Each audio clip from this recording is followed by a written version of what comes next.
Assalamualaikum warahmatullahi wabarakatuh. Perkenalkan, nama saya Ahmad Thorik, mahasiswa manajemen semester 3, Fakultas Ekonomi dan Bisnis. NIM saya 2892150 Kali ini saya akan memaparkan tugas ujian akhir semester pengantar ekonomi makro. Kali ini kita akan membahas mengenai resesi. Tema resesi kali ini akan menimbulkan sebuah pertanyaan yang mendasar. Yang pertama, apa itu resesi?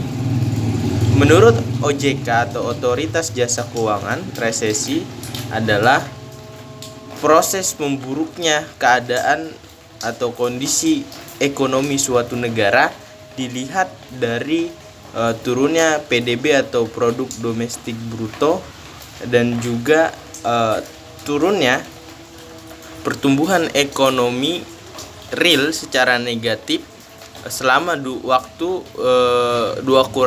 kuartal berturut-turut. Selain itu juga meningkatnya pengangguran yang sangat merajalela. Dan isu yang sedang besar saat ini adalah isu mengenai resesi 2023 yang dialami negara-negara besar, terutama di Eropa dan juga Amerika. Pertama, kenapa bisa terjadi resesi? Resesi bisa terjadi karena ada sebuah krisis, ya, antara krisis perbankan dan juga krisis ekonomi di situ, di mana suatu negara tersebut yang mengalami resesi akan mengalami inflasi yang sangat tinggi dan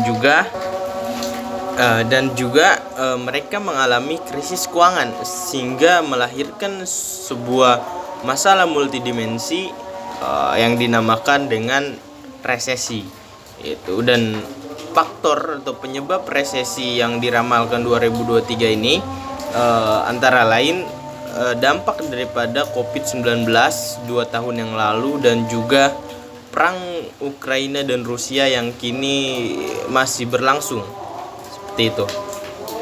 Lalu bagaimana cara menangani resesi?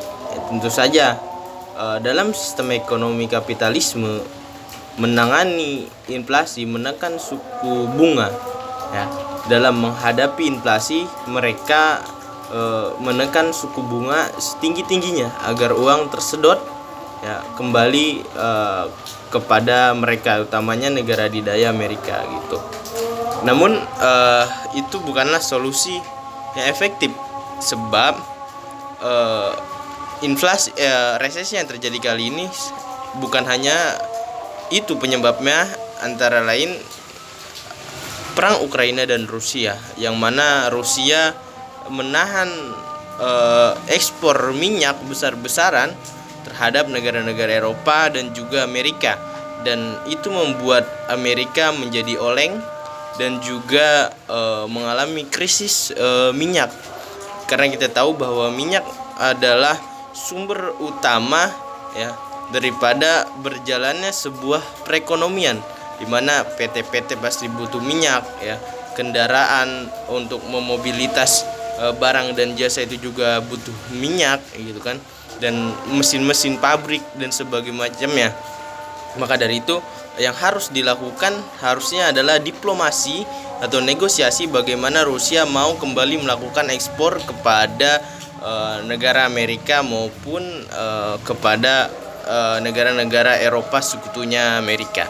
Seperti itu pendapat saya. Wabillahi taufiq wal hidayah. Assalamualaikum warahmatullahi wabarakatuh.